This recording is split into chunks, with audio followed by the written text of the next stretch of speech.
Welcome in, everybody. This is the Bluechip Breakdown, and we are your hosts, Bull and Timmy G. Thank y'all for bearing with us. I had a couple of technical difficulties that I've been trying to sift through. Y'all do us a very big favor. Make sure to like and subscribe as soon as you come in. That's going to help us grow. And y'all are the main reason that we've grown so much. We're on par right now to be up to about 7,000 subs, probably by like the end of next month. So that's hats off to y'all. Thank you, thank you, thank you. Whole lot of things that I want to talk about today. I know that Timmy G's got some things that he wants to talk about, but this is all about y'all. So go on ahead and start putting those questions, comments, concerns inside of that chat box, and we are going to get to those. Let me also tell y'all this, just because y'all are on this midweek chat, so y'all can get some exclusive information. We are planning on starting a call-up show. I'm kind of working through everything right now, trying to get it all fixed, but maybe next week we can start it up. So if y'all like to call in and just chat with us, ask your questions, all that good stuff, we're planning on having that live for you, hopefully at some point next week. But Timmy G, how you feeling, man? I mean, Tennessee, 6-1, things are looking good. Obviously, coming off of a huge win versus Alabama. Bye week, you know what I'm saying? We got Kentucky next weekend. I feel like things are looking up, but how do you feel about it? Buddy, I've been bulletproof all week. Like I just tell you, I've been floating all week, man. I'm just enjoying it, man, and that's what I feel like everybody should be doing right now is just soaking this in and enjoying it. I mean, it's been a while since we beat Florida and Alabama in back-to-back home games. Like, it's great. That game was amazing. Just so much good going on with UT and not just football. I mean, like all the sports right now seem like they're just getting ready to explode. And we'll talk about a little bit of that later on, but bulletproof and loving it, man. Yeah, 100%. And I watched some of the Lakers last night. DK, he was looking good. I didn't watch the whole game, but man, I mean, he's just a baller. I mean, just straight up a baller. He's gonna have, I think, a very good season coming up. He might help the Lakers. I don't know if they'll make it to the championship, but I think that they'll be better than some people might think because of how special he is as a scorer. He still has to work on his defense, but the scoring aspect of it, he definitely got that ready to rock and roll. Well, Coach G's cousin, and if some people don't know this, Coach G's cousin is Charles Barkley. Oh, And yeah. And Chuck was giving him some love. He was telling him, "Hey, you better watch this guy. Like he's going to be special." And I don't know what he wound up with. I saw him get 5 points, an assist, and a rebound, and whatever. But I don't think he got that many minutes. Maybe that was it. But he looked good, man, and he looked really good in that last postseason game. Like he went off for 35 points. He's a different guy and so humble too, man. That's what I love about him, man. He's so humble. Like you can tell he's just glad to be playing, and he's living his best life, man. 100%. He went to Tennessee to play with Coach Barnes because his favorite player was KD. Yeah. And look, now he's playing with LeBron, another one of his heroes. Dude, that's just, I love it for that guy. Yeah, so that kind of takes me back. I think we was talking about with maybe Boo Carter, or it might have been somebody else, but just about how whenever you're living right, sometimes things just work out for you. And he really should have been a top 5 draft pick, but the fact that he fell to 25 or 26 or just something 17. crazy. Oh, okay, yeah. It seemed like it took him forever to get. He was supposed to be a top 10. The Yeah. reason they didn't take him was because he was 23. Yeah, older. He was 23 years old, which to me is the dumbest thing in the world. You're getting a guy that's more mature. Like, what are you talking about, man? Like, it's just crazy. And I promise you, there's a lot of those GMs going like, we might have messed that one up. Yeah, for sure. But that actually worked out for him because he's going to a team and an organization that it's going to make his name a whole lot bigger. So, and it sounds like he's already a Lakers fan favorite. So love that for him. But I mean, I already know that he's going to keep on shining. He's going to keep on balling. But obviously, man, it is football season. So we want to talk a little bit of football. Timmy G, I think that you said that you had some things that you wanted to get off your chest, to all that type of stuff. So I'm going to let you go on ahead and go first.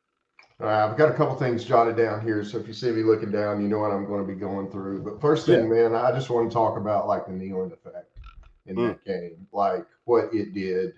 We've got people talking about we're piping in crowd noise and all this stuff. I mean, it's just absolutely wild how the fans showed up and truly affected that game. Like you were like me. I don't know how some people got to see the game from the very beginning. I think, when I came in, I was like, oh crap, it's 3rd and 20 when they finally switched over. I was like, oh, this is good.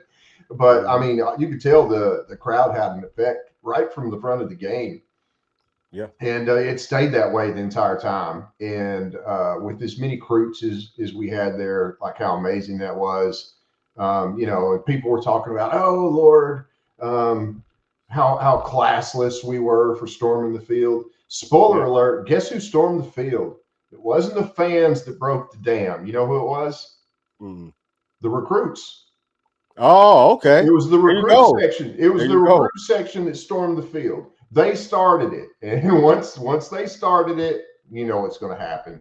As soon as somebody else sees something, like that's what happened. Because let me tell you something, man. Those recruits saw that Alabama game from 2022, and they saw how cool it was. And guess what? They wanted to be a part of that. Right. And guess what they did? They stormed the field. And then, and actually one of the recruits was one of the dudes over there ripping down the goalposts, man. Like they were full on into it. It was wild. But the effect of that game that we're going to see in recruiting is going to last for years. Literally the first guy to run up and approach Coach Heupel right after that was Jaden Harmon. And you know what he said? I'm shutting down my recruiting, bro. I'm shutting down my recruiting. By the time Heupel hit the locker room, he had 2 people tell him he was committing, at least 2 that we know of. 4-star offensive lineman.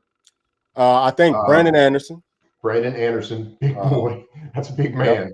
And then he wound up announcing the next day he was committing to Tennessee. Tyson Bacon. And then Tyson Bacon too. Tyson Bacon. And just, I also want to say something about this because I know how some of these people are. It's always the negative, right? Well, he's only a 3-star. Let me tell you something. If Coach G, the greatest defensive line coach, in my opinion, in the modern era, wants this kid, don't worry about what the star rating is, because if Coach G sees something, he sees something. Yeah. So that's all I got to say about that. I'll quit soapboxing about that. And some other stuff I want to talk about, just like some of the stupid stuff I've heard some people say this week that just absolutely drove me crazy. And I was watching, I don't know if you ever watch a show called Sports Source? Yes. Out of Knoxville. I have seen it. I think his name's John Pennington. I saw him say something on there, man. I got so mad at turned the show off. He's like, the offense can't be fixed this year. Oh my God, bro. Come on. What are you talking about? It can't be fixed. Like it's literally just barely missing a pass in like 4 spots in that game was totally different. Hey, man, look. Quiet, bro. Right, listen. BVS is so real. And I mean, people say some outlandish things, but that's part of the reason, like for me during football season, I'll watch other people's content. Like there's people who I like, I'll watch their stuff, but I can really only watch people who, really understand football. You know what I mean? Just because I'll get so angry with people saying, and I shouldn't get that mad, but I love this team so much. But yeah, I mean, that's crazy to say that. Number one, the offense is doing. I mean, we're running the football better than anybody in the SEC. I talked about earlier. I think better than anybody in all of Power 4. We got 2, 3, 4, 5 running backs that can go. We've only really seen 2 of them. I mean, dude, we've got everything. There's still a whole lot of versatility. That should tell you something that this team is 6-1, and the passing game hasn't really gotten going. For you to think that it can't be fixed, that just says that you probably don't know what you're talking about. Football, man.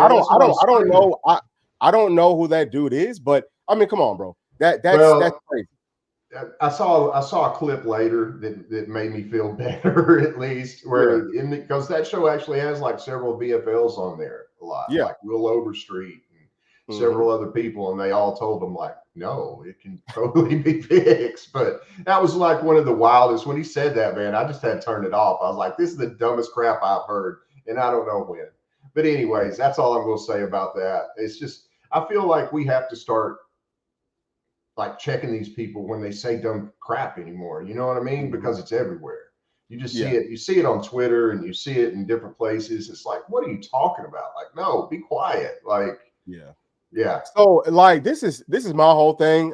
Because I know, like, look, I know I'm wrong several times. Like, I'm not always right. We don't think that we're always right or nothing like that.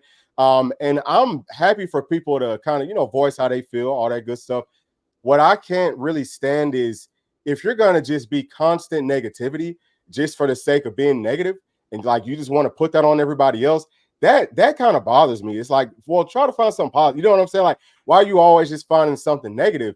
And I think that it raises it up some more when it's not based off of any facts. It's just, well, you know, I don't know how to fix this, so nobody else does. You know what I'm saying? What bothers me is when they make it personal.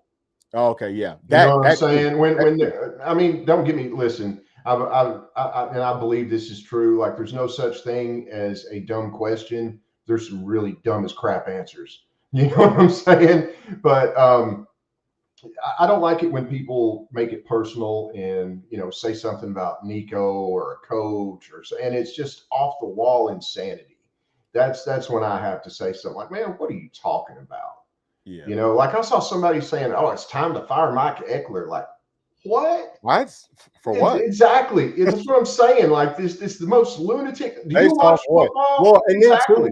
And then too, I mean, most of that stuff is just to get clicks, you know, and that's probably. I kind of wish that our fan base, I love how passionate everybody is, but we have to learn when people are just trying to get us to click on their stuff, and you know, when it's, you know, maybe real, right? But most of it, I think people just put out some outlandish stuff just so that they can get clicks. Go ahead. I was going to say that, and I think social media ought to come with a breathalyzer. You know what I'm saying? Like, before you type in this crap, you've got to blow right here. Because no, if you can't, then just don't. Like, just pause for a minute and let it simmer. Think about it, then post it. Okay, but let it simmer a minute. Give it some thought, and then if you want to go wild, go wild. But yeah. For sure. So listen, everybody that is coming in, do us a very big favor. Make sure to like and subscribe to the channel if you have not done so already. Also, man, leave y'all's thoughts down in the comment section. Whatever you want to talk about, we're going to try to get to everybody. Y'all are in here early enough. So whatever type of a topic, you know, this can go a million different ways, and we are here for it. So y'all go ahead and start typing y'all's thoughts and concerns down there in the chat box. Now, I did have this pulled up earlier, Timmy G, because you was talking about some of our prospects. This is the 2026 class. Excuse these ads, but right now it's ranked 7th in the country, 3rd in the SEC. So doing a pretty good job. Obviously, Faison Brandon, Carson Sneed, really good tight end. That's 2 studs right there. And the new ones that we were just touching on, Brandon Anderson, he's a 4-star offensive lineman. He's listed as a tackle, but Tim, I think he's going to end up playing guard, which is what we need moving forward. You know what I'm saying? Yeah. I've heard that too, and I agree, man. And that, honestly, I mean, for him, that's going to get him on the field the quickest. And I got a feeling he's going to be like, no, I'm all about that, man. Yeah. Hopefully so. Yeah. Because, you know, Utu, he said, nah, I want to play tackle. You know what I'm saying? So he's going on to Oregon, which that one still hurts me, man, because he was about to be.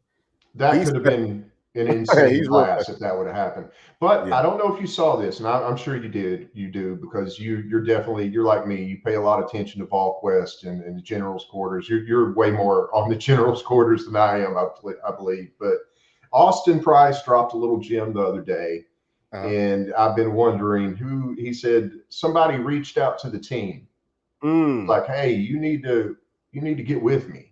And it sounded, and he did say it was somebody in the 2025 class. Okay. So did he say anything more than that? Did he give some hints? You know how Austin is, man. He kind of he that's all he dropped. I got a feeling we'll hear a little bit more about that, hopefully in the weeks to come. But I could tell the way his eyes lit up. It was very good. Okay. Is all I was, and you know how Austin is, man. And let me listen, like and subscribe to this channel. But if you guys are a huge fan of anything Big Vols, VolQuest, Austin Price is probably the GOAT of UT recruiting, and he Oh, for doesn't sure. miss. He does not miss. And 100. I love those guys. They've got some great content, and I'm pretty sure you knew about Utu just like I knew about Utu, and we knew about it for everybody else because it was posted on the general's quarters in there, which is their forum. Yep. So shout out to those guys, man. They do incredible work, and I've never heard them have a outlandish or insane take ever. They're just a very sane source of news, and Yeah, that's for important. sure. For sure. But yeah, so who do you think that could be? Like, I mean, I know that you got to have a couple of people that you're thinking of that maybe it could be. I saw a name just after, and it made me wonder. It was a 5-star lineman who I thought, could that be him? Offensive lineman? Yeah. Yeah, I don't Wow. know, man. I mean, Wow. listen. Hey, that would be perfect because we were just talking about Utu. Do you think maybe it is? Well, Utu's a No. fourth. I don't think it's Utu because Okay. this is. I believe this. You could tell by the way AP talked. It was somebody that I don't believe they'd been in communication with at the time, and the recruit reached out to them and said, "Hey, we need to talk." Yeah. So, and Ooh, when you have games like that, that's what it does for you. Not only very does it do it for this season, it does it for years to come. So yeah, so look, I can tell y'all real quick. My nephew plays at Buford, and I mean, there's a lot of big time players at Buford. Obviously, Justin Baker goes there. Yeah. I mean, there's a lot of guys that Tennessee is very, very heavily trying to bring on home from Buford. But there's a kid, he's a freshman right now, but he's 6'6", about 250, 260. He's a pass rusher. He could play tight end. He was up there and he loved Knoxville, but he's for sure a 5-star. I mean, he's going to be like top 10 in the whole country. Already loves Tennessee. So that's what can happen whenever you have games like this and you bring people in and the whole crowd, the stadium, everything is rocking. I think that's one of the biggest things. But also what I've been hearing is how family oriented Tennessee is. And I don't think that's just with the team, but that's like amongst us as fans too. It's just like a huge family and people love it. Heupel has done something that I did not think was possible to do in the amount of time that he's done. I'm not just talking about fixing recruiting. I'm talking about fixing the culture. And because just what you talked about, how every recruit talks about it's the family vibe and it's and people talk about it's just different here. Mm-hmm. Like, let's be honest, man. If you're going to Georgia, and I don't like throw shade at Georgia all the time, like Bull does. I do. Come on, listen, it's GTA 6 down there, man. It is. Kids are getting arrested and going to jail, and they're drag racing, and it's freaking wild. You're not seeing that at UT, and you're seeing some other things too, man. It's just the way the parents love it and all this. They feel like if they send their kid here, that kid's going to be okay and he's going to be taken care of and he's going to be looked out for. Yeah, for sure. I just didn't think Heupel turned the culture around, and I feel like a lot of times people use culture as a buzzword, but I think you can truly see it in what he's done here.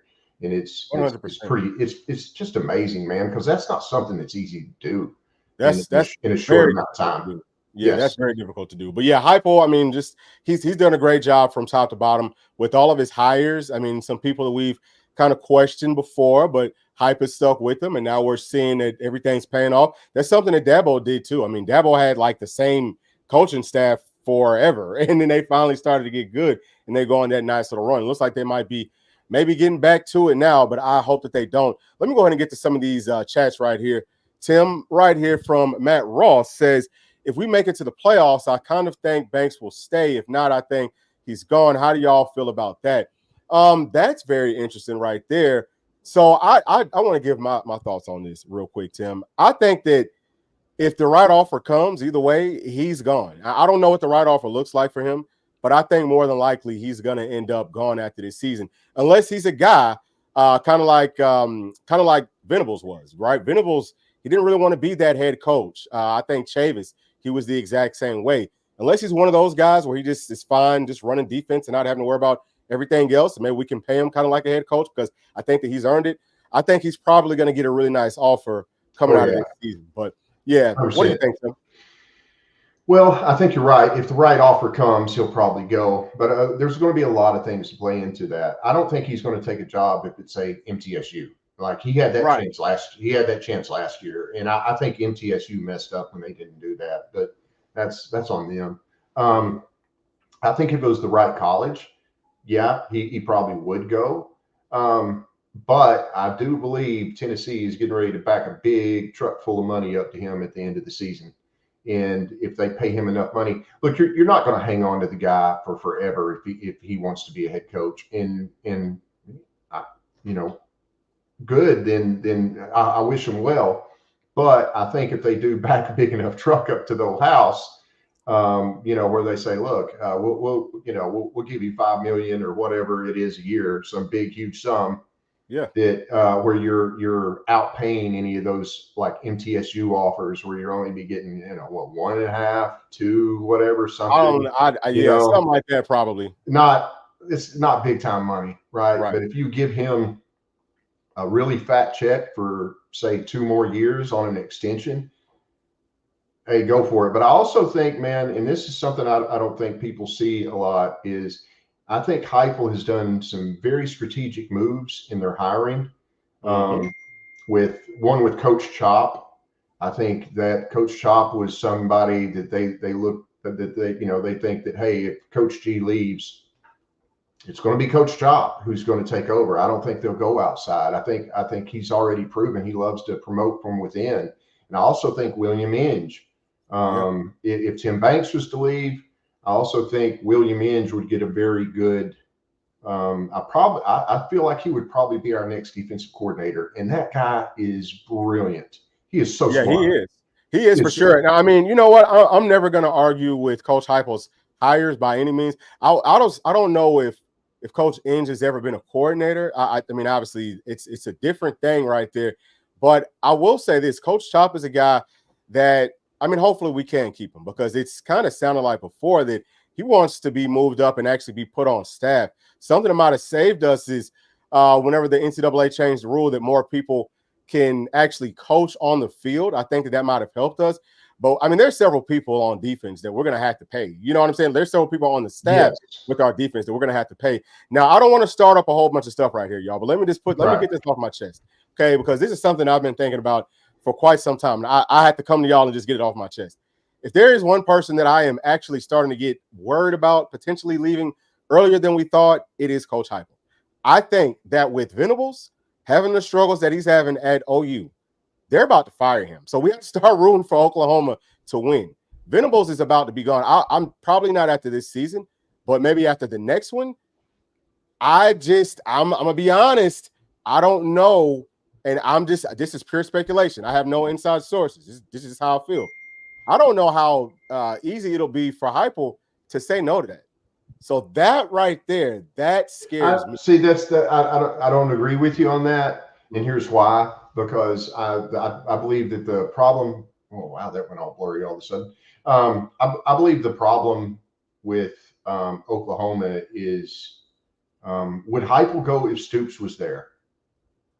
Because that's an excellent point. That's the guy that did. An excellent point. That's the guy that did everything to him. It wasn't like it was somebody else. He's the same AD. Would you really do that if what is that? Stoops was still AD? There? What? Yeah, he's the. Oh, is he? Okay, wow. Yeah. Okay, yeah. So I didn't know that. Okay, so that changes everything. Yeah, exactly. That changes everything. Yeah. So I think he would? I don't think so. And I don't know if he would or not, man, because number one, I feel like he's already got this place kind of where he wants it, right? I know that might be his place, but I don't know, man. I'm not concerned about that now, and I don't think we should be unless it actually becomes a thing. Yeah, I mean, I'm definitely not trying to make it into a thing. I just had to get that off my chest because I've been thinking about it since that OU game, seeing the way, I mean, just the way that he was looking, you know what I'm saying? Like, you could tell he really loves that place. Obviously, I mean, that was his school, but I mean, obviously, he loves Tennessee too. And like you said, he's already built things up, put in so much time. Things are pretty much, I think, perfect here for him. But, you know, I don't know. I don't know if there's anything that we can do as fans to kind of help that. Maybe not just being stupid, you know what I'm saying? Like just going crazy. But yeah, that's the one thing. That's the one person that obviously we just can't lose. I trust Coach Heupel enough, just as a football guy that whoever leaves, I think that he's the main one that really makes everything go. See what I'm saying? No, So of even course, if somebody I does agree. go, I think that we'll be able to find somebody to pick things up. As long as we got Coach Hype, y'all, we're gonna have a very, very good football team. Offense, defense, special teams. Now let's see. Let's get to some more of these. Okay, I think I might have missed a couple. All right. Brian, you're right there with Brian. Yep. Okay, yep. So Brian Lemons right here says this came up on the Vol Nation board this week. Is it okay to boo like what happened last couple of weeks going into halftime? So my thoughts on this. All right, so there was a time when I remember us booing because we ran the football on like 3rd and 8 or it was like 3rd and long. And I don't know if we had scored a point. I forgot what game that was.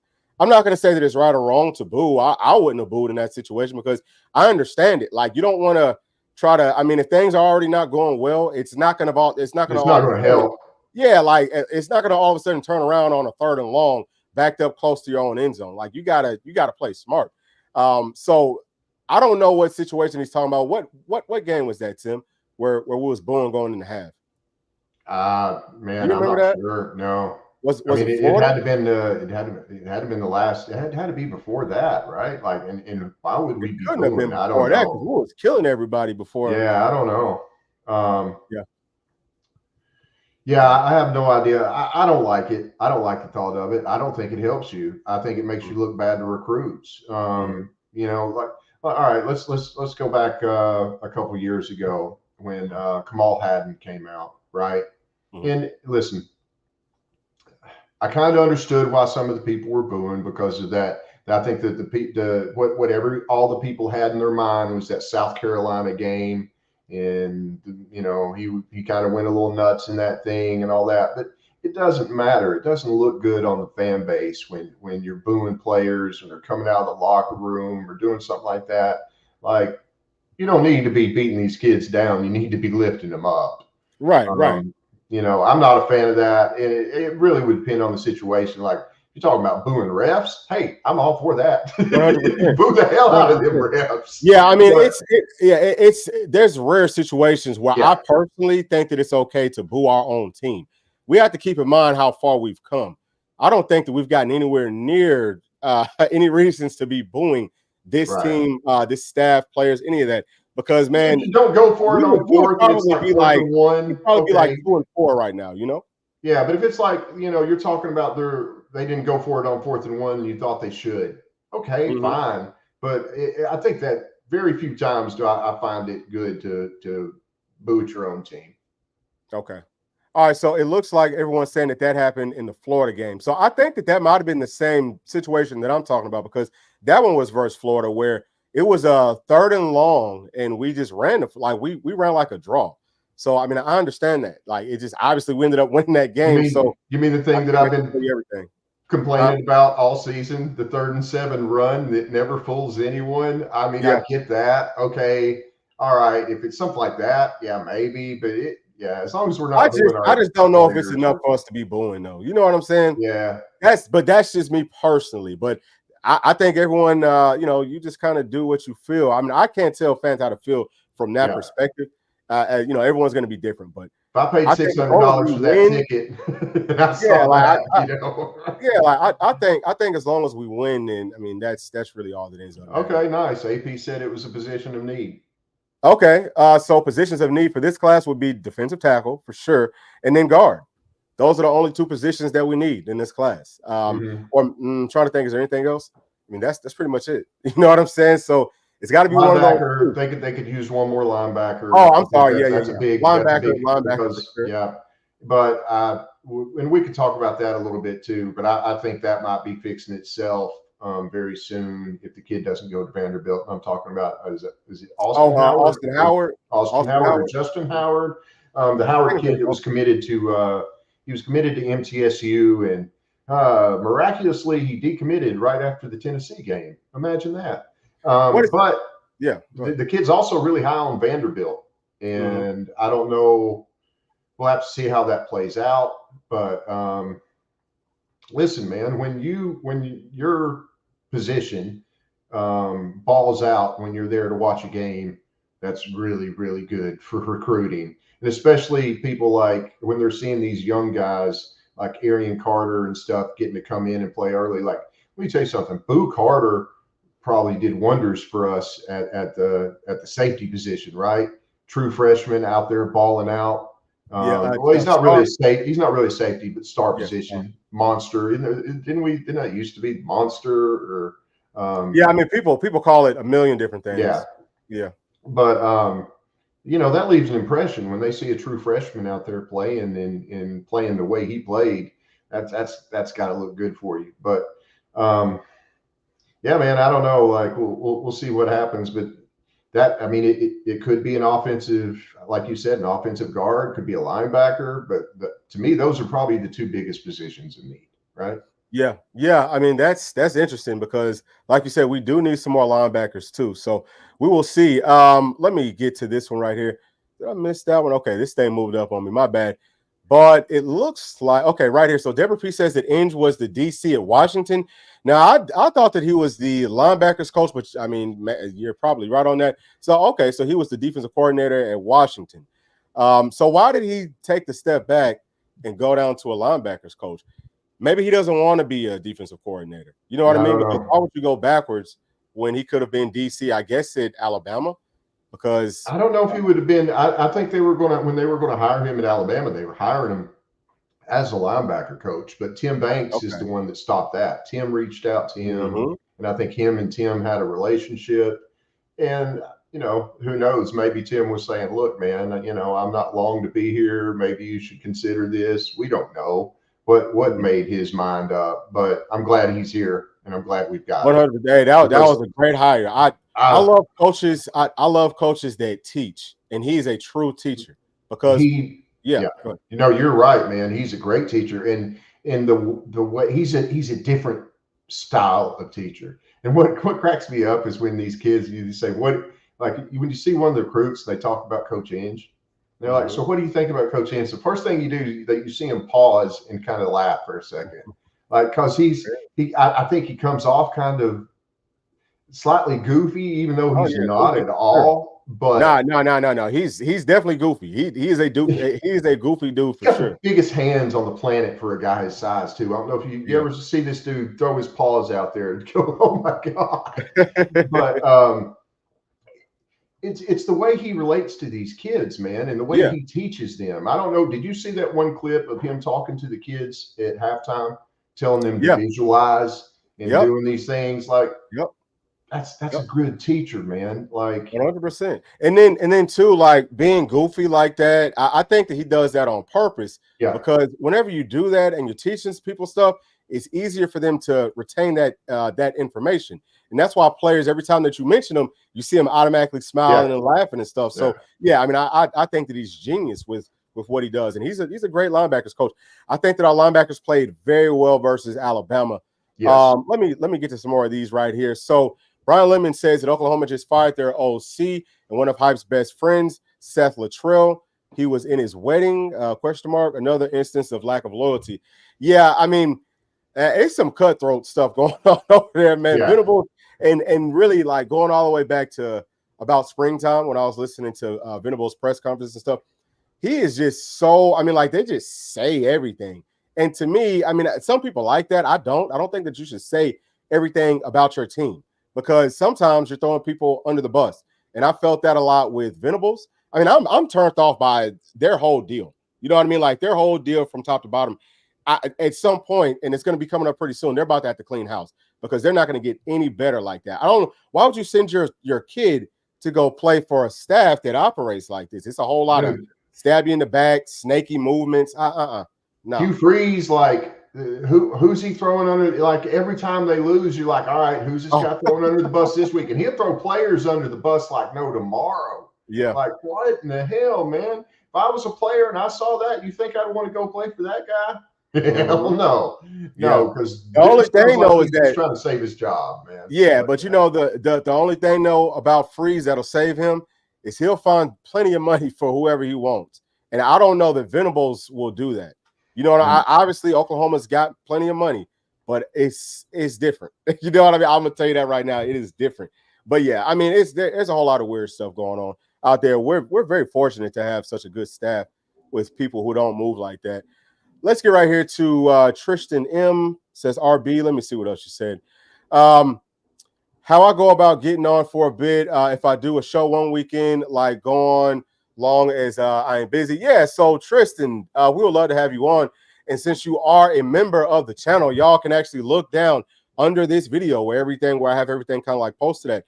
There is a link for you to sign up to join us on live stream. So, we've kind of brought that up before. I haven't talked about it too much here lately, but it's still there. So, we would love to have y'all. And, we had talked about it earlier. Some of y'all might have missed it. We're planning on doing a call-in show for the next live streams coming up next week. We just got to get everything kind of figured out, and I've been working on it. So hopefully I'll have that thing ready to go for y'all. Let's see what Deborah P is talking about. What's up, Deborah?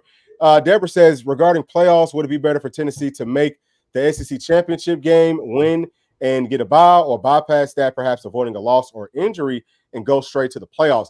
That's an excellent question. A lot of people have been asking that, and I can't tell you for sure, but the way that I see things playing out is like this. We know that all these, Greg Sankey and all these other guys, they want to make sure that the conference championships are meaningful. And if you send two teams to the conference championship, obviously it'll be the top two teams in that conference.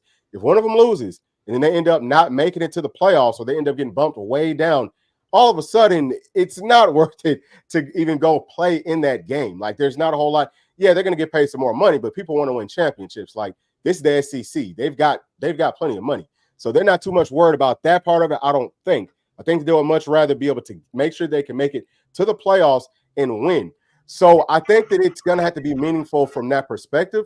And I also think, because I've seen this, will the team that loses, will they go down to like number 4? Like, let's just say if there's two teams that go in and they're both 10-2, one team loses, now they're 10-3. Do they go up under maybe the team that didn't make it in that was 9-3?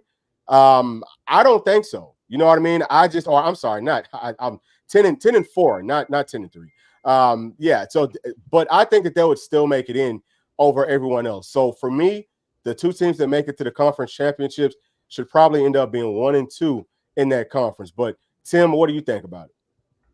Man, that's a really good question. I don't know, man. I mean, just like what she said too, like, so what if you go in and you win that thing, but you lose Nico or D Samp or somebody like that in the process? Is it worth it? I'm going to say no, it's not. But man, this is going to be such a wild year with this playoff thing. Let's see how many people wind up with one loss, right? Like, don't we have LSU and A&M playing this week? Yep. And there you go. That's gonna determine a lot of things. I don't know, man. That's a great question, and I don't think that's anything that's easy to answer. At least not for me just yet.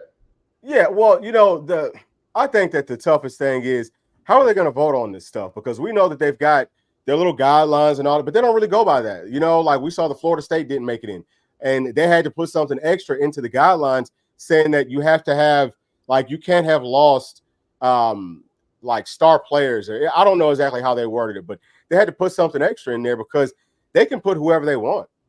And that's exactly what they're going to do. So it's really all about politics at the end of the day. And I know a lot of people won't like to hear this, but we're probably going to have to put more teams in there just to make it as fair as possible. That's not going to, I don't think that it hurts Tennessee or helps Tennessee it could probably only hurt Tennessee by them putting in more teams. Tennessee's fine at 12. Tennessee would have been fine at 8. And I think this season, Tennessee might have been fine at 4 once it's all said and done. So that's not a problem for us. But for some of these lower tier schools, it's going to help them out. But yeah, it's a whole lot of politics involved in that. And actually, I want to take a look at some of the games across the country, because I do want to talk about who Tennessee needs to lose and who Tennessee needs to win. And we're going to start off right here with the SEC. And number 1, Oklahoma versus Ole Miss. We need Oklahoma to win that, no questions asked, right? Right, Tim? Yeah, I mean, sure. Anytime Lane Kiffin can lose, I'm happy. Yeah, so Ole Miss is 5-2. They have 2 losses in the SEC. If they lose again, then they're out of the playoff picture. Yeah, Because pretty much. what we're looking at is what happens if Tennessee does lose one more game, Right. right? If there's a whole bunch of 10-2 teams, that's everybody's nightmare. I don't think that we want that to happen. And obviously, we played up against Oklahoma, and we beat Oklahoma in Norman. So if they can beat Ole Miss, that makes our win look better, and then it pretty much takes Ole Miss out of that picture, period. But Ole Miss, this is a good thing for me. Ole Miss still has Georgia coming up, and they can still win that game. And maybe put them out, or put them kind of on their heels. The next one is going to be Arkansas versus Mississippi State. We need Arkansas to win. We need Arkansas to pretty much win out because they've already lost 3 games, 2 in the SEC. So I don't know if they can even make it to the playoffs with that sort of, because they lost to Oklahoma State. Oklahoma State has already lost several games too. So Arkansas probably can't make it to the playoffs, just unless something absolutely crazy happens. But if they could beat Mississippi State, that's just going to help Tennessee because obviously Arkansas beat us. It'll make that loss not look as bad, especially down in Fayetteville. Then we got Mizzou versus Alabama. Now, Tim, who do you want to win this game? Or who do you think Tennessee needs to win this game more? Probably Alabama, right? I mean, Yeah. because we're not playing Missouri this year, so Missouri beating Alabama, I don't see how that helps Tennessee, and that makes Alabama look a little bit better because they do have that Vanderbilt loss on there. How are people going to take that Vanderbilt loss at the end of the year, right? Are they going to be like, oh well, hey, that was Vanderbilt, man. Now listen, if Vanderbilt beats Texas, then that's the next one. Yeah, so that would be big too. But yeah, we definitely need for Alabama to beat Mizzou because that's going to make our win look better. And I think Alabama's going to end up winning out. But as long as Tennessee takes care of business, we beat them head to head. So we should be fine from that perspective. But yeah, Texas versus Vandy. Obviously, dude, if Vanderbilt can beat Texas, that would be really, really big. I don't see that happening. Vandy is coming off of a bye. I think that maybe they could present a few issues here and there. I lost some respect for Texas, man. How you gonna let UGA, a very, I'd say slightly above average Georgia team, come into Austin, come into your house, and embarrass you like that? Sark is just one of those coaches that in these moments he tends to kind of like lay an egg, and I love Sark. I'm a huge Sark fan, but he's got to get that fixed. Hopefully not while he's coaching against Tennessee, but I wish that he could have got it fixed versus Georgia. Next one, this is a big one. LSU versus A&M. Who do you got for this one right here? Well, actually, no, don't even pick it yet because we're gonna do our picks on Saturday. Well, you know what? Now we're probably not even gonna be picking on Saturday. So yeah, Tim, who do you have for this one? Well, thanks to what's his name, Nussmeier, right? Isn't that the quarterback? Like, yeah, he just gave every A&M fan major bulletin board material today, talking like, dude, don't talk about Kyle Field. Listen, I get it. You play at Death Valley, but you're also not on offense when that crowd is going buck wild. And you just gave every A&M fan bulletin board material, and they're going to be fired up. I think A&M has been playing pretty solid lately, man. They've been playing very well, yeah. And I'll just be honest with you, man. I don't like Brian Kelly, man. I think he's way overhyped. I don't think he's as good as some people make him out to be. LSU he's dropped his opening game, 3 years in a row now? Like, yeah, that's not a good stat. Yeah. I don't know about that guy, man. He just doesn't feel like a good fit for the SEC to me. And I think, what's his name, Elko, that was at Duke, that A&M hired. I think he's a good coach. I think he's got Texas A&M for his first year playing pretty damn good. Don't get me wrong. It's not like the cupboard was bare or anything. Those dudes had some major recruits in there. But for what he's done on his first year is pretty impressive. So, it most definitely is. I wanted to try to get back to this chat here real quick. So Brian Lemons and Deborah P, thank y'all for doing this research and telling me that Inge was actually DC at Buffalo and Fresno State. Okay, so Fresno State, in Northern Iowa, Indiana, and then Washington. All right, so I think he was co-DC. Yeah, so Deborah P says that Inge was named Washington's co-defensive coordinator and linebackers coach in 2021, reuniting with Huskers head coach Kalen DeBoer. after having served with him at Indiana in 2019. Okay, so yeah, I don't remember that he was a head coach, but I'm glad that y'all. I'm sorry that he was a DC, but I'm glad that y'all brought that up because yeah, I mean maybe he could be the guy that takes over once Coach Banks goes if he does decide to go. So that does make you feel a whole lot better, especially if we could bring him in and let him be the linebackers coach. It does kind of feel like Tim that he probably took the job with the understanding because Tim Banks picked him out like he specifically found him. So maybe he said, "Hey, look, I'm probably going to be gone after this year. They told me to go find the next DC. I want for that to be you because, you know, whatever reason." See what I'm saying? Could be. We'll see. Yeah, we will see. But yeah, let's get on to some more of these. All right, so this one right here from Brian Lemon is also just kind of talking about Florida, saying that he wouldn't mind if Florida got hot and won some games. They play Ole Miss, Texas, UGA, and LSU. That would be huge if Florida could win out because Florida could win out and they still can't get past us. You know what I'm saying? Like they could help. They could help Tennessee get in by winning out, and then that helps us too because I mean Napier will probably if they keep Sunshine Billy, that's good news. If they keep Sunshine Billy, so yeah, I'm all for that. Give that man an extension for sure. Yeah. Now Chessworth 1979 says I believe the starting Missouri quarterback is listed as doubtful for Saturday's game versus Alabama. Bama should beat those guys. I think that they probably would have killed Mizzou even with them. But thank you so much for bringing that in. So Brady Cook, I know that he was kind of banged up versus who they played last week. I don't remember who it was. I know that he was it Auburn. Was it Auburn? They barely won. Again, they barely beat somebody that's not even good. You know, I know that he went out for a second, then he came back. But man, look, Missouri is at once in every 3 years ball club. Okay, they're going to be good one season, and then they're going to go back to being average for 2 to 3 more years. And they're back to being average because they was good last season. I would love to see them at full strength. You know, just get beat down. You know what I'm saying? Because it's going to help us. Not that I'm cheering for Alabama, but I can't stand Missouri. They irk me, dude. So that's definitely one that I'm cheering against them for sure. What's going on? What's going on, brother? Saying, go big going. Sorry, I'm late, guys. Just got home. It's all good. Thank you for joining us for sure. Let's keep these questions going. And he also says, let's hope they just open the bag for Banks. That's what I'm hoping too. For sure. No question. And it's also saying if they win out, that knocks Georgia down, as well as Texas and LSU as well, he thinks. Yeah, I think that it most definitely would. That would help us out so much because now we have a lot less competition if Florida gets hot. And Florida's a much better team than people have been giving them credit for. I could see them being in every single one of the games that they have coming up, even versus Texas. And hey, look, squad, this has kept Texas might lose 2 more ball games. You know what I'm saying? Like they've got A&M, they've got Florida.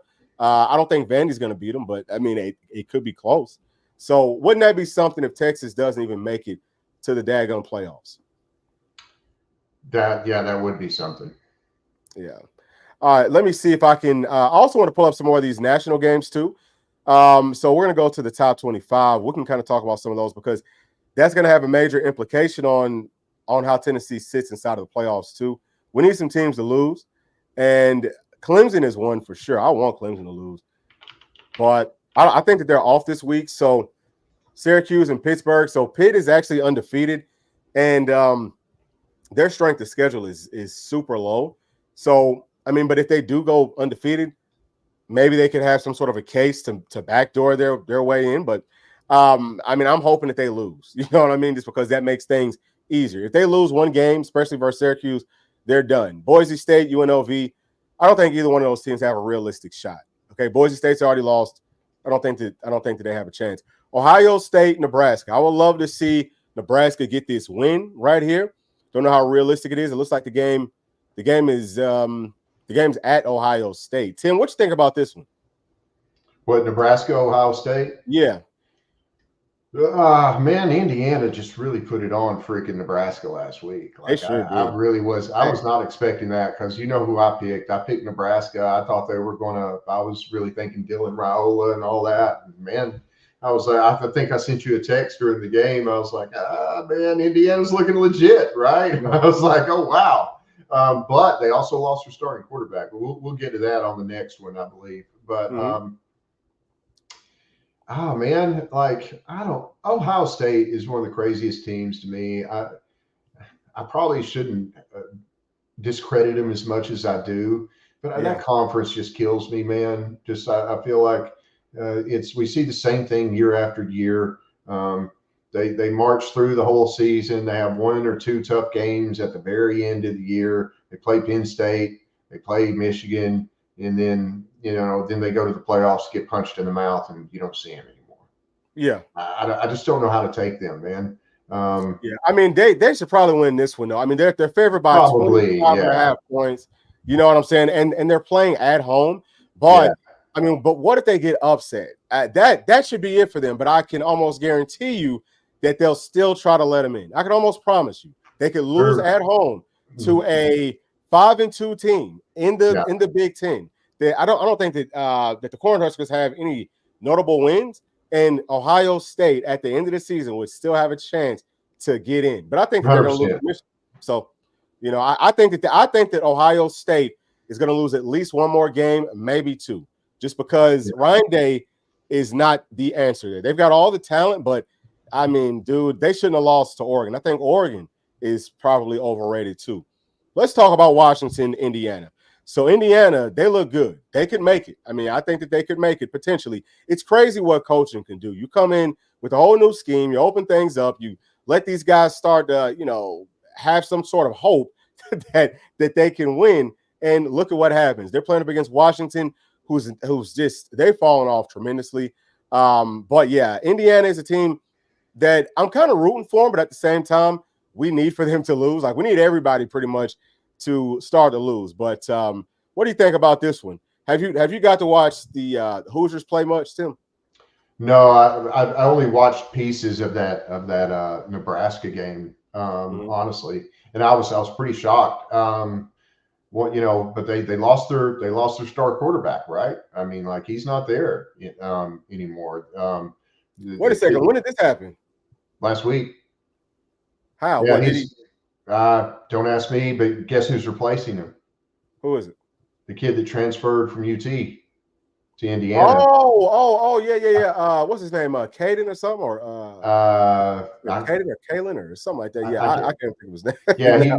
he was sitting behind Hendon and Joe, and Uh-huh. he was our third string quarterback, and he transferred to Indiana, Mhm. and it was announced that he is going to be the starter in this game right here. So what does that do, Wow. man? Yeah, it's like Wow. if Washington, this is Washington's chance, and because Wow. That throwing would in the be backup huge. QB, that's and how long Taven did Jackson. Taven Jackson. There it is. back? Taven Thank Jackson. you, Yep. but Yeah. Hey, you know what? He was actually pretty good too. He's a daggone baller now. Yeah, yeah. I think that he's probably gonna go out there and he's probably gonna look good because whenever you have an offense like that that just clicks well, it just kind of tends to continue clicking well. So we'll see. But yeah, that would be big though if Washington could upset Indiana. I mean, that makes things a lot easier. Just Yeah, like we said, for we need sure. everybody to start losing. Let me get to some more of these chats real quick. So we're gonna pause from this. We're gonna come back to these chats. Let's make sure that we're not missing none. Okay, all right. So right here, this is from Brian Lemons. He's asking, do we agree with Sark benching Ewers for a time and putting in Manning? So I mean, I I don't know. I mean, I don't. I don't personally. I think that if you're going to bench a quarterback, then leave him out. You know what I mean? Like, why are you going to bench him and then bring him back in?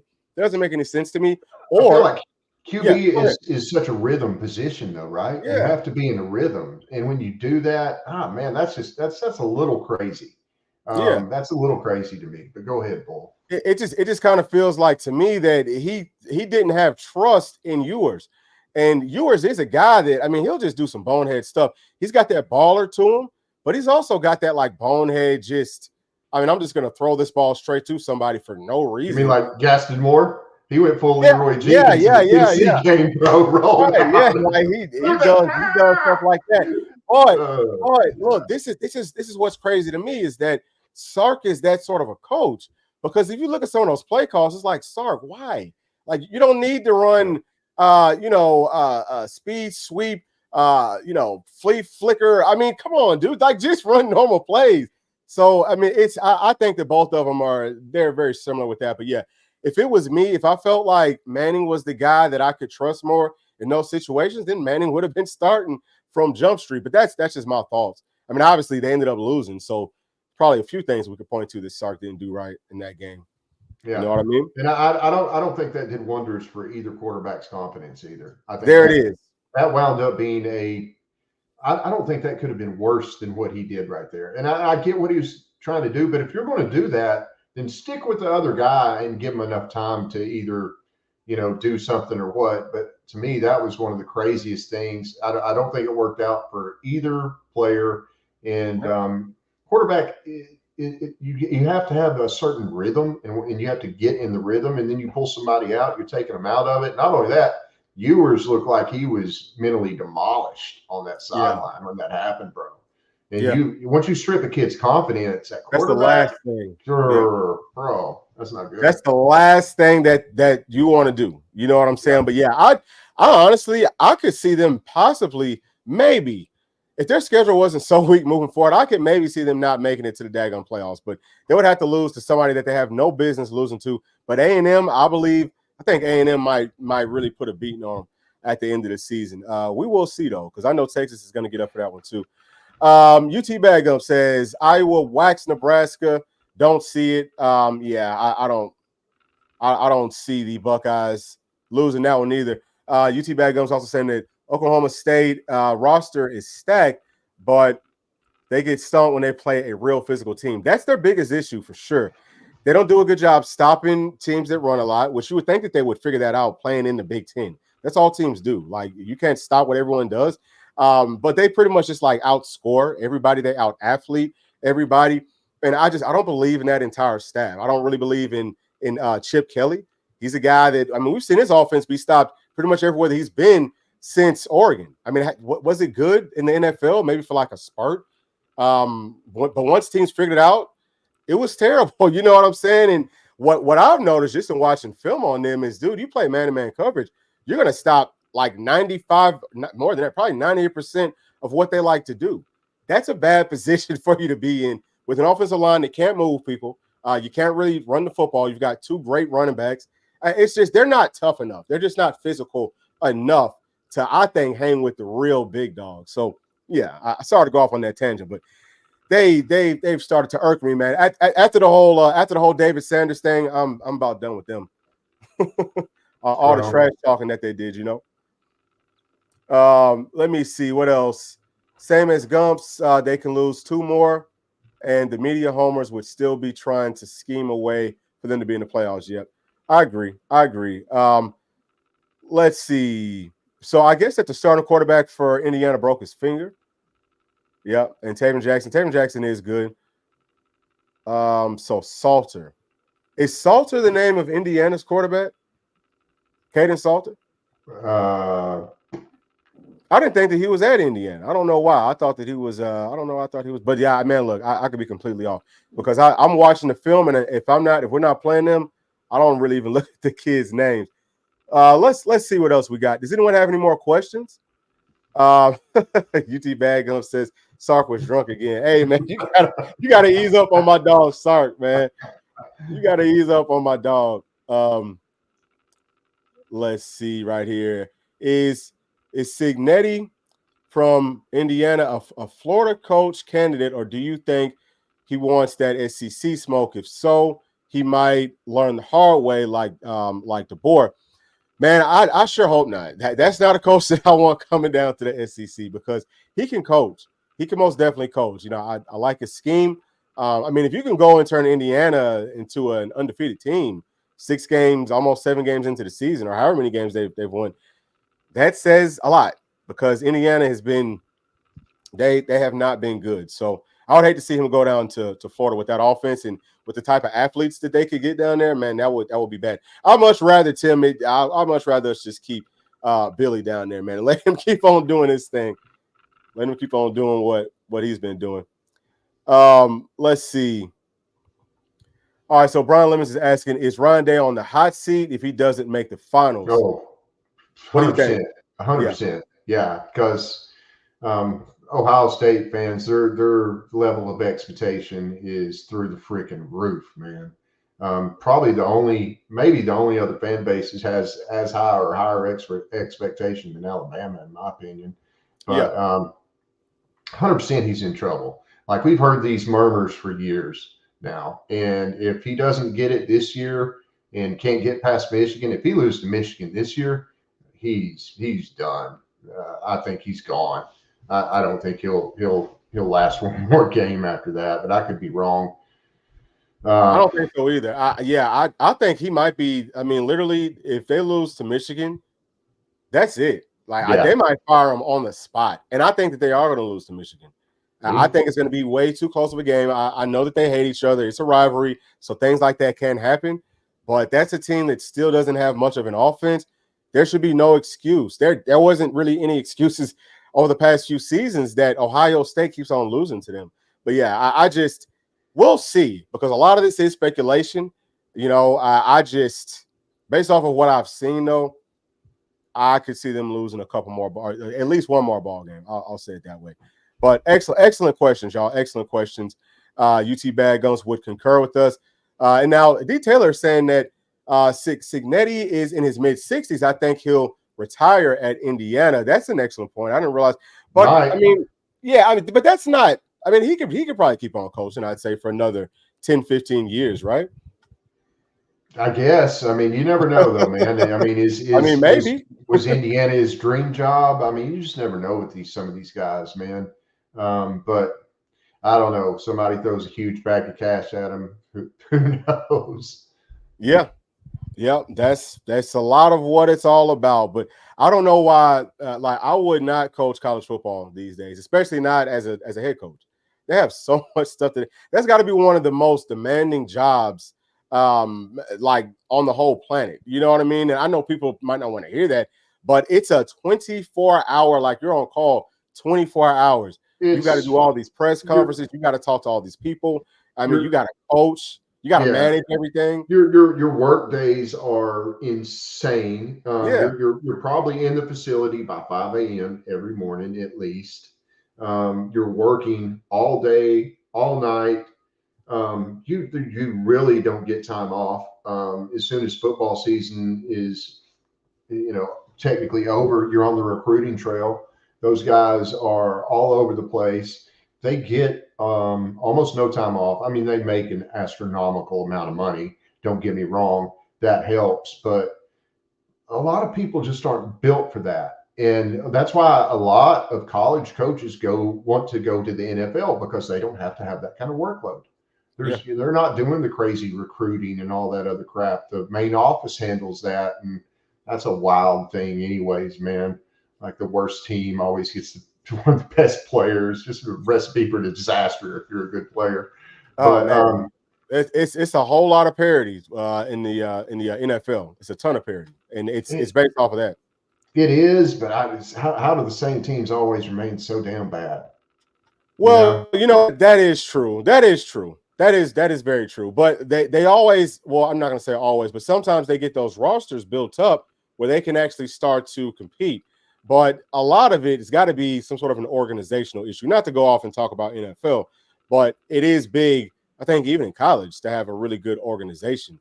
It's because if you don't have the right people in place, if everyone's not on the same page, 100%. You know what I mean? That's why unfortunately, and I'm not trying to offend any Titans fans. If there's Titans fans in here, I'm not a Titans fan. I've never been, but I truly feel from just somebody who's been sitting on the outside and watching that it seems to be one of the worst managed programs in pro football to me. Like you gave away Derrick Henry. You took Will Levis. Did you watch his tape? Did nobody watch his tape, man? What? Like, I don't know, man. Yeah, I feel for Titans fans, man. I feel for y'all, but you know what, Falcons fans, we kind of been going through it. I think that I think that we're about to get back to being average. I don't know where. I mean, we will win a Super Bowl one day. I hope that I get to see it. That's all I'm gonna say. Yeah. Something probably does need to change for the Titans because I don't know what the hell they got going on. Yeah.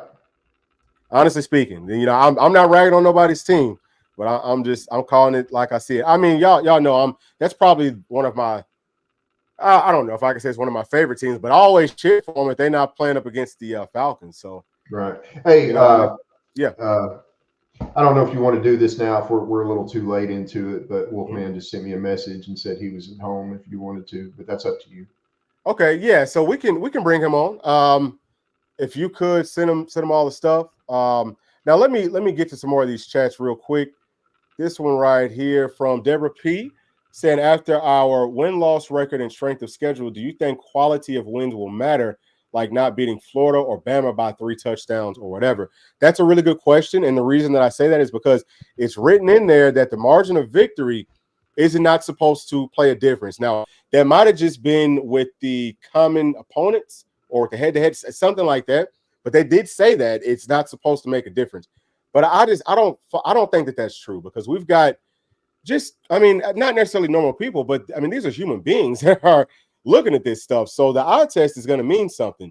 And if it gets down to such a close race, I think that you gotta look at the margin of victory. But teams like Florida, okay, Florida is a team that they've only really been blown out once versus Miami. And I think that if they played again today, Florida would probably beat them. What I don't remember what the score was to the A&M game, but I know that A&M beat them pretty good, but they didn't blow them out. You also have to keep in mind that Florida is a rivalry game. I think that they're going to look at all that type of stuff. So we should be fine there. It's not like we're beating, it's not like Florida or Alabama are some scrub teams. I know some people are kind of saying that, but that's just not true. So I think that it will play a factor, but I think it's going to help Tennessee out because we beat some quality teams.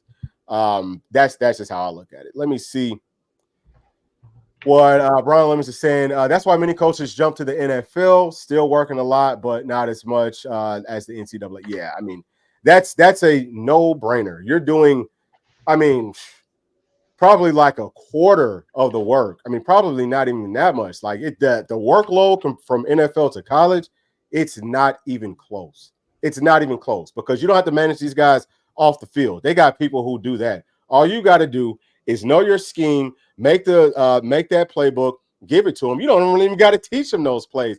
You just kind of go through the ones that you want to run the most in practice. Players are expected to already know it.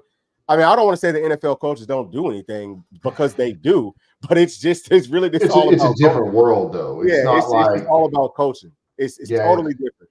it's a whole different. Like those guys can actually have families and spend time with them Oh and stuff. yeah. It's Oh totally yeah, different. dude. Yeah, like I mean, Totally I different. see NFL coaches out.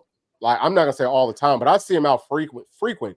Like I don't remember. I don't know if I've ever seen a college coach off of a campus, like unless we was on a visit or something. You know what I mean? Like they live up there. Yeah. Let's see. Let's get to some more of these, and just let me know if you need anything from me, Tim. So I know that we're waiting on Wolfman. We'll see if that worked. I copied the Twitter link and sent it to him. We'll see Okay. if that will work. All right. And he says, please, Titans, do not take Shador Sanders with your first pick. Hey, man, I would take Shador over Levis. Like Oh, any day over Levis, one bro. Any billion day percent. over Levis. Yeah. I mean, I man, I did some work for Peyton Manning's cousin, right? And he lives in Nashville, and we were doing some installs for his house. And hey, there he is. What's Awesome. up, brother? How you doing? Hey guys, how's it going? Good. Thank Good, you brother. for joining us, man. So, Yeah. Yeah, yeah. So Tim was just in the middle of telling the story. I wanted to bring you in and see what that We is. we could bypass it, but he brought up the Manning camp, and he was talking about Will Levis, and I was like, but man, like he folds under pressure, man. Like like when you put pressure on the guy, he does great. Yeah, but he's got all the physical attributes. I'm like, what does that mean? Like that doesn't make him a good quarterback. That just means he's busy, so he works out a lot, and that's important. I'm like, but what? Do you not watch his tape? Like what? Yeah. Anyway, man. Yep. So yeah, Steve was at the game though. So yeah, go ahead, Bull. Yeah. So I know that you was at the game with your son, but Tim, you could probably tell this better just to kind of like introduce it. Yeah, so I was at the game in 2022, and now I've been to UT games on and off over the years. Yeah. I'm not a uh, regular season ticket holder or anything like that, but that 2022 game was absolutely amazing. It was one of the best environments I've ever been in, and I called Steve, and he was at the 2022 game, and I asked him what did he think about the game this past week compared to the 2022 game, and I'll let him answer. So, Well, it was kind of similar, minus the offense. Um, you know, uh, yeah, the uh, the offense was missing in action for both teams, and it was a lot different quarterback play. But the atmosphere was very similar, um, and it was a great experience being there in the stadium. And I'll say, it was the fewest Alabama fans that I've seen in there, maybe in 15 years or 20 years. So, yeah, and you were not the only person I heard tell me that. I Yeah. heard multiple people tell me like, man, Alabama fans really did not travel for this one. yeah, Which, yeah, I don't think it was very expensive to get in, and yeah, I don't think the Alabama fans were interested in paying those kind of prices for what they weren't sure yeah, about, Yeah. as far as the product. So yeah. The Yeah. South Carolina game probably didn't help their confidence a lot. Yeah. no, I Well, mean they were on a two week downturn at that point. So Yeah, yeah. So, it's crazy because we've talked about that kind of on this show, how this season in the SEC is not nearly as much trash talk. People are kind of like anxious about, they don't know what their team is going to look like because anybody can get got on any week. But that to me, it gives me a whole lot more confidence because Tennessee fans are still traveling, right? Like we still travel. We still have Oh, faith in our team. And for Neyland to be a better atmosphere this season than it was back in 2022, I mean, that says a lot because we got up yes. for that game. I think, well, I know for sure, on my side, me, my whole family, we had confidence going into that game. I don't know how y'all felt back in No, 2022. I Yeah. did too. Like that was a wild game, and I don't know why we should have really. But I mean, well, number one, we were undefeated, right? We Man, the just came offense off, was humming, dude. The offense was dude, ridiculous. Hendon. I mean, Yeah. listen, nobody thought that Jalen Hyatt was going to go in there and do what he did, and that was the most ridiculous performance. We will probably never see anything like that ever again. And damn, dude, Heupel did that to Saban. That was Saban's boys that he did that to. Yeah. Hey, Like you know that's what? I was probably one of the few that I wasn't. I was kind of like, dang, I wish Saban would have stayed because Hypo had something figured out with Saban. Because we went down there to Tuscaloosa last season in that first half, we looked good again. It's just like I think that he had a beat on what Saban was doing, but Saban obviously had second a half was just different. Really, second half those refs really killed us. Yeah, well, Saban had a very complicated defense, though. It was overly Very, complicated. very complicated No on need the for it to be on the that. on the DBs and stuff. And it was easy for them to, if one of those guys wasn't locked in and on point, then things could go off the rails. And obviously, it went Yeah, off the rails hard in that game. yeah, But Stephen yeah, told me, go ahead. well, I was going to say I think Saban knew this year that roster was not going to be what he had been used to, and I don't think he was interested in sticking around for that. So yeah. I think the Excellent point. culture was why Saban left. Like he saw the culture going a certain way with NIL and these players and things, and like, dude, Saban was an absolute tyrant. Like this DeBoer, it's got to be that's a wild switch up to go from this DeBoer. well, He actually looks like a nice guy. Saban was an absolute madman. I Yeah, think he was. he's too nice because I saw Yeah. where they said on Monday that the players are finally showing up on time to the meetings. So Oh wow, that's Yeah, crazy. yeah, yeah, they're making some changes. They're showing up on time and they're tucking their shirts in. tucking their shirts in. I saw that. Hey, Oh Tim. I man. got Witten here nearby. If you want to hear his impression on it. Yeah, Yeah, yeah. It was his first big UT game ever, right? Yes. What's up, Yeah. buddy? So I'm gonna put hey the man. headphones on him. Okay. That's Hey, that's man. awesome. How you doing? Good. So what was your thoughts? Was that your first big UT game ever? Yeah, it was like pretty much the first real game. Can you lean a little closer towards the mic? Yeah. Go ahead. It was I've been to some Origin White games, but that was like the first real big thing I've ever been to. Right. So what did you think about it? Our offense, Wait a second. Hold on a Hold second. on. Yeah, hold on, buddy. Sorry to cut you off, but we want to hear everything that you're saying. Can you get a little bit closer to the mic? Yeah. Where's the mic at? Where is it? I think. Is that Oh, good? there we go. Okay. I think that like the energy in the stadium, a Bama game is way different than a Missouri game because that was the last game I was at. Oh wow. Okay. Yeah. Right on. It's awesome. So what was your favorite play? Whenever Will Brooks caught the interception and you could just smell the cigar smoke. Yes, sir. that was a good play. Huge. That was a good Brooksy. play. Yeah. Yeah, Brooksy, he's a yeah. beast. Yeah. He's awesome. That's awesome, man. That's awesome. Well, good deal. I'm glad you had fun, man. That's pretty awesome. Last time I saw you, you were a much smaller young man. You've definitely grown up a lot since the last time I saw you. But that's awesome. I'm glad you got to share that experience with your dad because that's things like that you just don't forget, and that's really cool, man.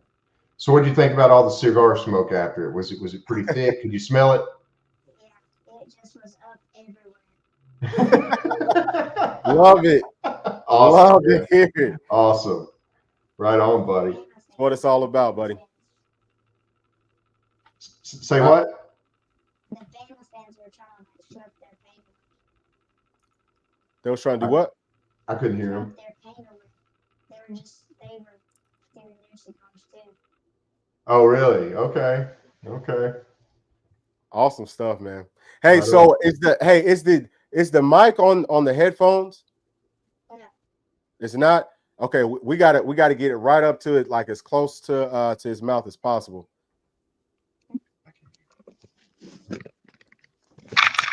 Okay. Sorry, our mic's not great. Oh, okay. It's all good. It's all good. Okay. I was just, hey, look, I was trying to hear what he was saying because he was Yeah. about to start telling us some stuff. I was Yeah, trying to see exactly what was going on, but now that's awesome. I mean, that's something that he will never forget. And Yeah. I mean, so many big plays that he's going to look back on. Obviously, Brooks, that's a huge one. But then Nico, I think his touchdown right there, what at the end? How much time was left? I think it was how much? It was like 5 or 6 minutes left, something like that. 4 or 5 Okay, it was something like that, right? But I think that that's going to be such a big play whenever we look back on it, because that might be the play that got Nico really going. You know, that throw down to Dante Thornton, defense stepping up, you know, J-Mac getting picks. I mean, dude, that was a great game. That whole second half has got a lot of Totally memories, different team. you know. And I think the Will Brooks play, whatever that kid does the rest of his career, I think people are going to remember that play. You know, he'll probably be getting drinks bought for him for the rest of his life.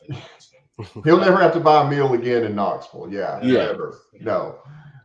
Listen, games like that's where legends are born, and that 100%. was truly something. And you know, one of the things, and I'm sure you guys probably saw this. One of the things I loved about that is, you know, look, Will Brooks is caught for no reason at all some hate and some doubt over the course of the season. But what I saw Arian Carter say about him, like, and it was just was really, really awesome, man. For some reason, I lost my camera, but you still hear me, right? Yeah, we can still hear you. Wild. Okay. Oh, now we can't. Yeah, so something got disconnected, but that's all good. We'll pick it up once he comes right back. Looks like he's trying to get back in. But let me get to a couple of these chats while we wait real quick. Wolfman, D. Taylor is saying that Sham Umarov and Bennett Warren look the part of big SEC tackles. I wonder why we keep going back to Davis and Lampley. Well, I'm going to answer that real quick, but let my man Tim finish his thought. So Tim, welcome back. But finish what you were saying about Brooks. I was just saying, man, like seeing his teammates just literally giving that dude such praise. I love to see that, man. And not that anybody was attacking him, but when somebody does that unwarranted, that shows you the camaraderie of a team and how much they love that dude, how much they respect that guy, and how much every one of those guys have their back, right? That, to me, that just represents the culture. Like Jacoby Thomas. That kid, that tackle he had on Milrow on the state play, that may be a bigger play than the interception. At the end of the day, it was a lot earlier in the game. If he doesn't make that shoestring tackle on Milrow, that is a touchdown for sure. There's huge plays in that game. Yeah, I mean there's several plays. I mean, you could go back to that NC State game. Think about that pick and what that did for that game. You know what I mean? Like that opened it up. You could almost ask yourself, who's the best player in our secondary? Is it Jamal McCoy or is it Will Brooks? I mean, I think that's an honest question that will be very difficult to answer. I think best safety. I think Brooks is by far the best safety. Oh yeah, I don't think it's even arguable. Right, but Jamal McCoy, like, wow. But think about it though, like you got to think about some of these really big plays. Now, Brooks has made several of them too, and some of them it might get like overlooked. But whenever I go through the film and I'm like, dang, dude, that was a touchdown if Brooks doesn't make this tackle. Yeah. I mean, it's happened a lot of times this season. So, but yeah, I'm saying all that just to say he's doing a phenomenal job. I'm very, very proud of him. Now, let me get back to your let me get back to your question, D. I'm going to reread it. So you're saying that Sham Umarov and Bennett Warren looked the part of big SEC tackles. I wonder why we keep going back to Davis and Lampley. So I love all these guys, right? So I'm not throwing shade in any type of way, but I can understand your point for sure with Lampley. I think that Lampley's got to kind of pick some things up, or maybe he's been struggling with some things that we don't know off the field. But he's one that he's probably been the most inconsistent. Outside of that, you're talking about guys. Now Sham, he should be playing a guard. I know he was hurt, but we need to get him. I think that we need to get him back into the mix some type of a way, because there's no reason that he's not getting some type of reps unless he just can't physically go. But the player that I want to look at the most is Jesse Perry, because Bennett Warren, I think he's still probably another year off from really being able to play, especially a tackle. He just has to get his footwork right. But Jesse Perry's a guy that it sounds like he could play guard, he could play tackle, and it sounds like he could do that at a very high level. So I am curious. What are y'all's thoughts on that, though, just about our offensive line and some of those younger players not really getting opportunities to play? Go ahead, old man. I'll let you. Can you guys hear me? I've had to switch up my mic. Yeah. That's way better. Yeah, way better. Okay. All right. Good deal. I mean, I think it's an experience thing. I think it's a trust thing with the coaching staff. I think they trust the guys that have the game snaps under their belt, and they're just. I think you might see some of the guys you're talking about, these younger guys. They may get some. If we were to hopefully get a big lead on Kentucky, maybe we get a big lead on Mississippi State, UTEP in some of those games. Hopefully they'll start to get some of those guys some experience. But I think in these tight SEC games that have been close, that's a trust factor. Yeah. Excellent point. Yeah, and I just think we have to trust the coaches on this, right? Because they're seeing something that we're not seeing, obviously. Otherwise, they'd be in there. But I would love to see those guys in there. I just think it's really hard to bring young players into the thick of your SEC schedule when you're at this point, when you're playing like Alabama. And I'm not saying that Alabama defensive line was like some of their old school ones where they were like the best in the SEC, but they sure as hell ain't the worst. Those guys get after it, and they're well coached for the most part. So, I think Steve nailed it too. Like, the only reason we haven't seen a lot of these guys too is just due to the offensive woes, right? It's not like we've been blowing anybody out at 40 points, and we're up so far that we don't have to worry about it. If our offense can get going, I think that helps a lot of things like that. But. Yeah, I mean, definitely. But I also think that maybe in some of those situations, I mean, obviously the coaching staff knows, you know what I mean? I'm just going to trust them to understand what they got and who can help us the most. But, again, with them not having that experience, Wolf, man, I think that was an excellent point. Both of y'all, really good points. I just think that we've got to be able to get some guys up to speed. And it's hard to do with those true freshmen. But maybe in some of those games, in some of those spurts, I just feel like they probably could have helped us out just a little bit in some of them spots. But who knows? I mean, obviously, we'll be able to see them a lot next season. I mean, they better be ready because all of the older guys, 5th, 6th, 7th year seniors, they're all gone. So they're going to have to step up in a very, very major way. But actually, y'all, that's going to be it because I didn't realize we're almost at like an hour and a half. But thank y'all so much for all of the questions. Timmy G, thank you as always for joining me. Wolfman, thank you so much. Thanks for having me, man. In. And, hey, what's your son's name again? Witten? Witten. That's an awesome name, man. Tell Witten that I said thank you and that was an awesome story. And sorry you guys couldn't hear me. Great, but yeah, thank you for having us. Yeah, for sure. All right, y'all. So look, I'm going to be back tomorrow. Probably won't be doing a live stream this weekend, but we do have some more content coming out. So please do us a very big favor and make sure to like and subscribe on your way out. And we'll see y'all tomorrow. Thanks. Have a great night, everybody. Thank you.